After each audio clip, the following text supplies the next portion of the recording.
चलो चलिए बात नहीं करना। न्यूटन की गति का प्रथम नियम, यदि कोई वस्तु स्थिर है तो वह स्थिर रहेगी, यदि कोई वस्तु गतिशील है तो वह गतिशील रहेगी, यदि कोई वस्तु एक ही दिशा में गति कर रही है तो उसी दिशा में तब तक गति करती रहेगी जब तक उस पर कोई बल ना लगाया जाए। न्यूटन की गति का दूसरा नियम, किसी वस्तु के संवेग परिवर्तन की दर वस्तु पर आरोपित बल के समानुपाती होता है। किसी वस्तु के संवेग परिवर्तन की दर वस्तु पर आरोपित बल के समानुपाती या अनुक्रमानुपाती होता है। आवेग, किसी वस्तु पर अत्यधिक परिमाण का बल, किसी वस्तु पर अत्यधिक परिमाण का बल अल्प समय अंतराल के लिए लगाया जाए तो उसे क्या कहा जाता है? आवेग। यदि आप दीवार पर कील फूंक रहे हैं तो ठोकते समय आप कौन से बल का प्रयोग करते हैं? बल के आवेग का। यदि आप क्रिकेट खेल रहे हैं तो बॉल जैसे आपके बल्ले से टकरा कर दूर तक चली जाती है तो आप कौन से बल का यूज किए हो? बल के आवेग का। कौन से आवेग का? बल के आवेग का। आप किसी को गोली मार रहे हो तो जैसे ही गोली बंदूक से निकली तो उस समय कौन से बल के आवेग का प्रयोग किया आप लोग? कौन से? सॉरी, बल का आवेग, इसी का प्रयोग किए आप। ठीक है। इसके बाद न्यूटन की गति का तीसरा नियम क्या बोलता है? किसी वस्तु के प्रत्येक क्रिया के बराबर विपरीत प्रतिक्रिया। अतः यदि पहला वस्तु दूसरे वस्तु पर बल लगा रहा है तो दूसरा वस्तु भी पहले वस्तु पर बल लगाएगा। Same to same. क्या है न्यूटन की गति का तीसरा नियम? तीसरा, न्यूटन के गति का कौन सा नियम? तीसरा नियम, या इसी को क्या बोलते हैं? तृतीय नियम, है ना? क्या होता है बेटा? प्रत्येक क्रिया के बराबर विपरीत प्रतिक्रिया। प्रत्येक क्रिया के बराबर क्या होता है? विपरीत प्रतिक्रिया। क्या होता है? विपरीत प्रतिक्रिया। एक इसका है न्यूटन की गति का तीसरा नियम। F बल है। यदि पहला वस्तु दूसरे वस्तु पर बल लगा रहा है तो क्या होगा? दूसरा वस्तु भी पहले वस्तु के ऊपर बल लगाएगा। लेकिन कैसा होगा? विपरीत, मतलब क्या लगाया जाएगा? माइनस। क्या लगाया जाएगा? माइनस। क्या हो गया श्रुति? हैं? बता, जो अपने आप हंस रही है बता। देखो, पहला वस्तु कौन से वस्तु के ऊपर बल लगाए जा रहे हैं? दूसरे वस्तु के ऊपर। तो दूसरा वस्तु भी किसके ऊपर लगाया जाएगा? पहले वस्तु के ऊपर। लेकिन उसका प्रतिक्रिया में क्या लग जाएगा? माइनस। अरे भाई, माइनस क्यों लगेगा? क्योंकि देखो, एक साइड क्या रहता है? प्लस, और उसके विपरीत क्या रहता है? माइनस। पता है ना तुमको? बीच में मैं शून्य हूं, इधर प्लस है और इधर माइनस। प्लस के विपरीत क्या है? यदि ये क्रिया करेगा तो ये भी करेगा, लेकिन कैसा करेगा? विपरीत। और विपरीत में क्या रहता है? समझ में याद रहेगा? इसको क्या लिखते हैं? पहले प्रथम वस्तु दूसरे वस्तु पर क्रिया करेगा तो दूसरा वस्तु भी प्रथम वस्तु पर क्या करेगा? प्रतिक्रिया करेगा। चिन्ह कैसा होगा? ठीक है। अभी इसका एग्जाम्पल बताइए, क्या क्या होगा? बताइए। नाव से किनारे कूदने पर नाव पीछे की ओर हट जाता है। फर्स्ट, नाव से किनारे पर कूदने से नाव पीछे की ओर क्या हो जाता है? हट जाता है, तथा व्यक्ति आगे की ओर आ जाता है।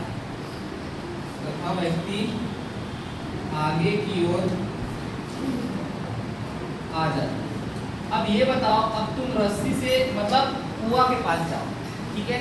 अब गाँव कुआं रख भाई तुमने देखा ठीक है पहले बचपन में नहीं चाहिए तुम ठीक से मैं कुआं में पानी भरा हूँ तुम लोग हमारे कुआं क्या है? हाँ देखो जब आप कुआं से पानी निकालते हो तो बाल्टी को कुआं में ठीक है रखे अब वहां से पानी भर गया पूरा अच्छे से अब निकाल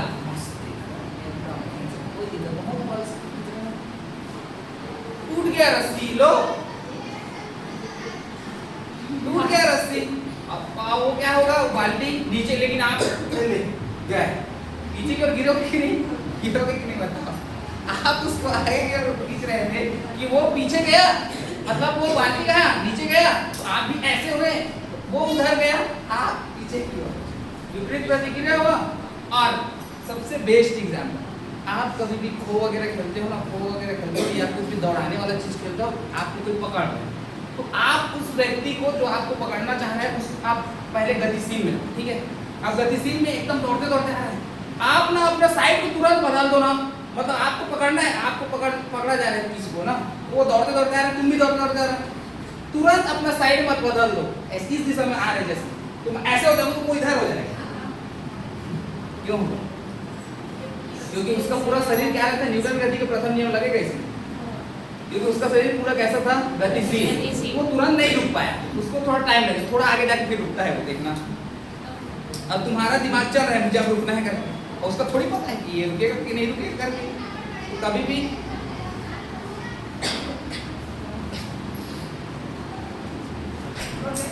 हाँ उदाहरण हो गया क्या क्या उदाहरण बताया नाव के किनारे पर कूदने से नाव से किनारे पर कूदने से नाव पीछे की ओर हट जाता है तथा व्यक्ति आगे की ओर आ जाता है।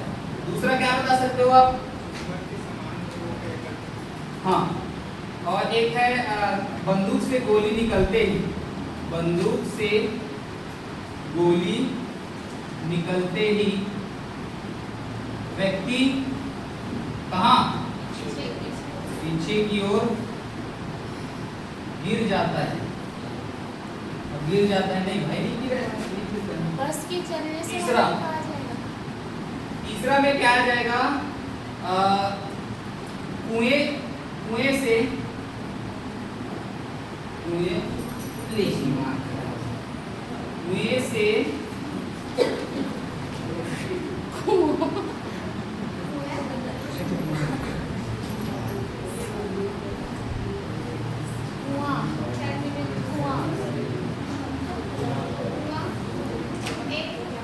पानी निकालते समय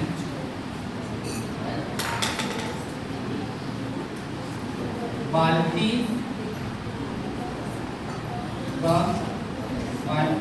के गिर जाने से बाल्टी का रस्सी टूट जाने से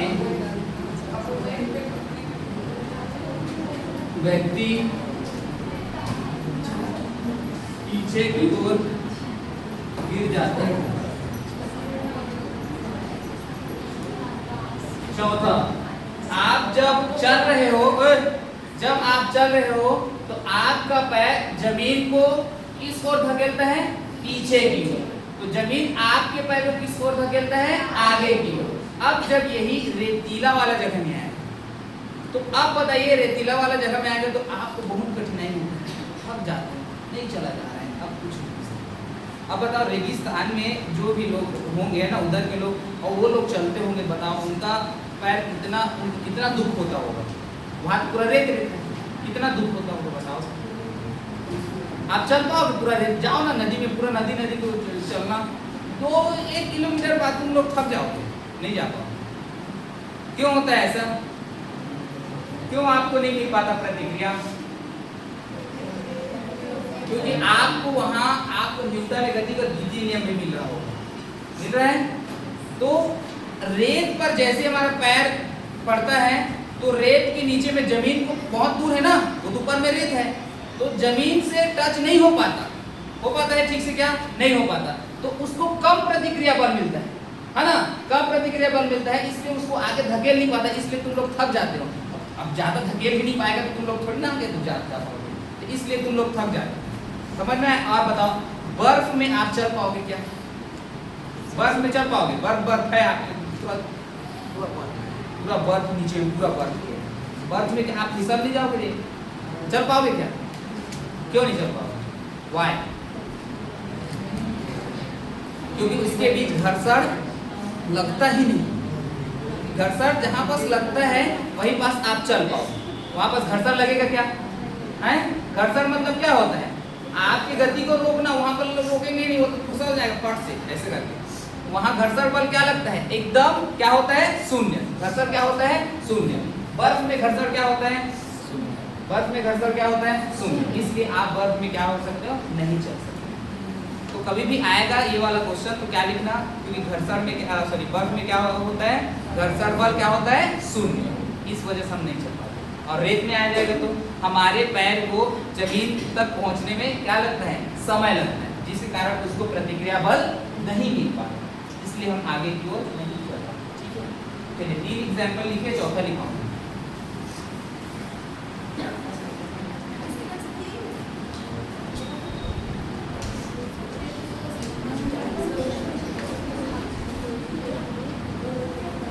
चलिए देखिए, संवेग संरक्षण का नियम ये बोलता है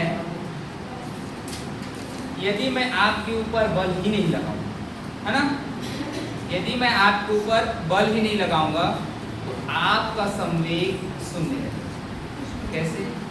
आपका द्रव्यमान और वेग एक नियत रहेगा कि नहीं। यदि आपके ऊपर कोई बल ही नहीं लगाएगा, आपको इधर से मैं ऐसे धकेल ही नहीं रखूंगा, आपका वेग तो जैसा है वैसे ही रहेगा। जैसे मैं यहाँ खड़ा हूँ, मेरे ऊपर कोई बल नहीं लगाएगा, कोई बाह्य बल नहीं लगाएगा। बाह्य बल ना, कोई बाह्य बल नहीं लगाया जाता। बाह्य बल मतलब बाहर से लगाया जाता, नहीं लगाया जाता। जैसे है वैसे खड़ा, कोई दिक्कत नहीं। द्रव्यमान भी सेम, वेग भी सेम, तो संवेग क्या हो जाएगा? नियत। मतलब 0 है तो 0। यदि मैं एक ही स्पीड से गति कर रहा हूँ, 40 किलोमीटर प्रति सेकंड की स्पीड से गति कर रहा हूँ, द्रव्यमान भी वही है, मेरा वेग भी 40 किलोमीटर प्रति सेकंड की स्पीड से चल रहा है। यदि मैं बाहर से उसको ऐसे ना रोकूं तो बताओ वो इसीलिए चलता रहेगा, उसका संवेग क्या हो जाएगा? 0 ही रहेगा ना भाई। द्रव्यमान और वेग क्या रहेगा? नियत ही तो रहेगा ना। नियत मतलब एक निश्चित मान। नियत मतलब क्या समझना? एक निश्चित मान। यदि 4 है तो 4 ही रहेगा, यदि 5 है तो 5 ही रहेगा, यदि 0 है तो 0 ही रहेगा। नियत मतलब इसका वही मान होता है, फिक्स मान होता है। समझ गए आप? तो समझ लीजिए, यदि किसी वस्तु पर बाह्य बल ही नहीं लगाया जाए तो उसका संवेग क्या रहता है? नियत। यही इसका तो नियम है, अभी तक बता रहा हूँ। क्या बोले? यदि किसी वस्तु पर कोई बाह्य बल ना लगाया जाए, क्या बोले?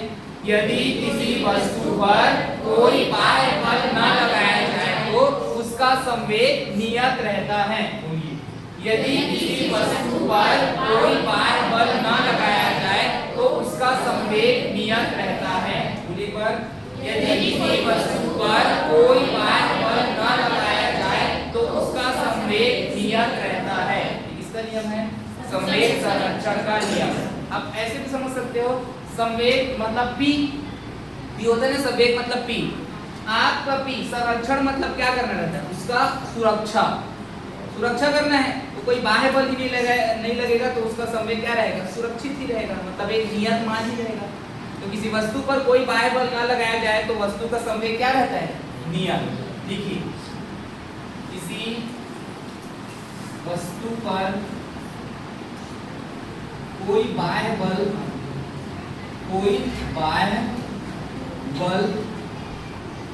न लगाया जाए, यदि किसी वस्तु पर कोई बाह्य बल न लगाया जाए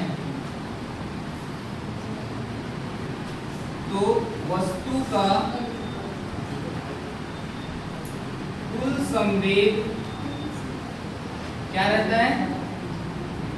नियत रहता। समझना है बेटा? यदि किसी वस्तु पर, ये उसका नियम है ना, ये लिखा रहा हूं, यदि किसी वस्तु पर F बल लगाने से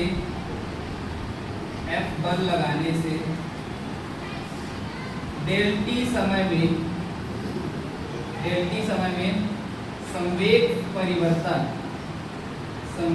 परिवर्तन डेल P हो तो न्यूटन के गति के दूसरे नियम से। समझ लीजिए, न्यूटन के गति के दूसरे नियम से समझ लीजिए पहले, उसके बाद न्यूटन के गति का दूसरा नियम क्या बोलता है? F अनुक्रमानुपाती del P upon del T। अनुक्रमानुपाती हटता है तो K आता है, K का मान क्या रहता है? K। इसको छोड़ दो तो आपको क्या रहेगा? डेल P अपॉन में डेल T है। अब बोला गया है बेटा आपका बल नहीं लग रहा है, बोला है ना, बल नहीं लग रहा है, बाह्य बल न लगाया जाए, मतलब F का मान क्या कर दिया जाए? 0। F का मान क्या कर दिया जाए? बाह्य बल लग ही नहीं रहा है, तो इसके जगह में क्या आ जाएगा बेटा? 0 होगा बटा डेल T। तब डेल T भी इधर जाएगा तो शून्य से गुणा होगा तो क्या आ जाएगा? शून्य। अर्थात क्या बचेगा आपके पास? Del P। और P को लिख सकते हो आप, डेल P को P ही लिख सकते हो, परिवर्तन ही नहीं हो रहा है, परिवर्तन ही नहीं हो रहा है ना, नियत है ना उसका मान, परिवर्तन ही नहीं होगा, डेल हट जाएगा कि नहीं बताओ? बाय बल ही नहीं लग रहा है तो उसमें परिवर्तन होगा क्या? नहीं, डेल भी हट जाएगा, आपका P क्या रहेगा? नियत का नियत। अतः संवेग क्या हो जाता है? नियत रहता। लिख लीजिए बेटा इसका, ये संवेग संरक्षण का क्या है?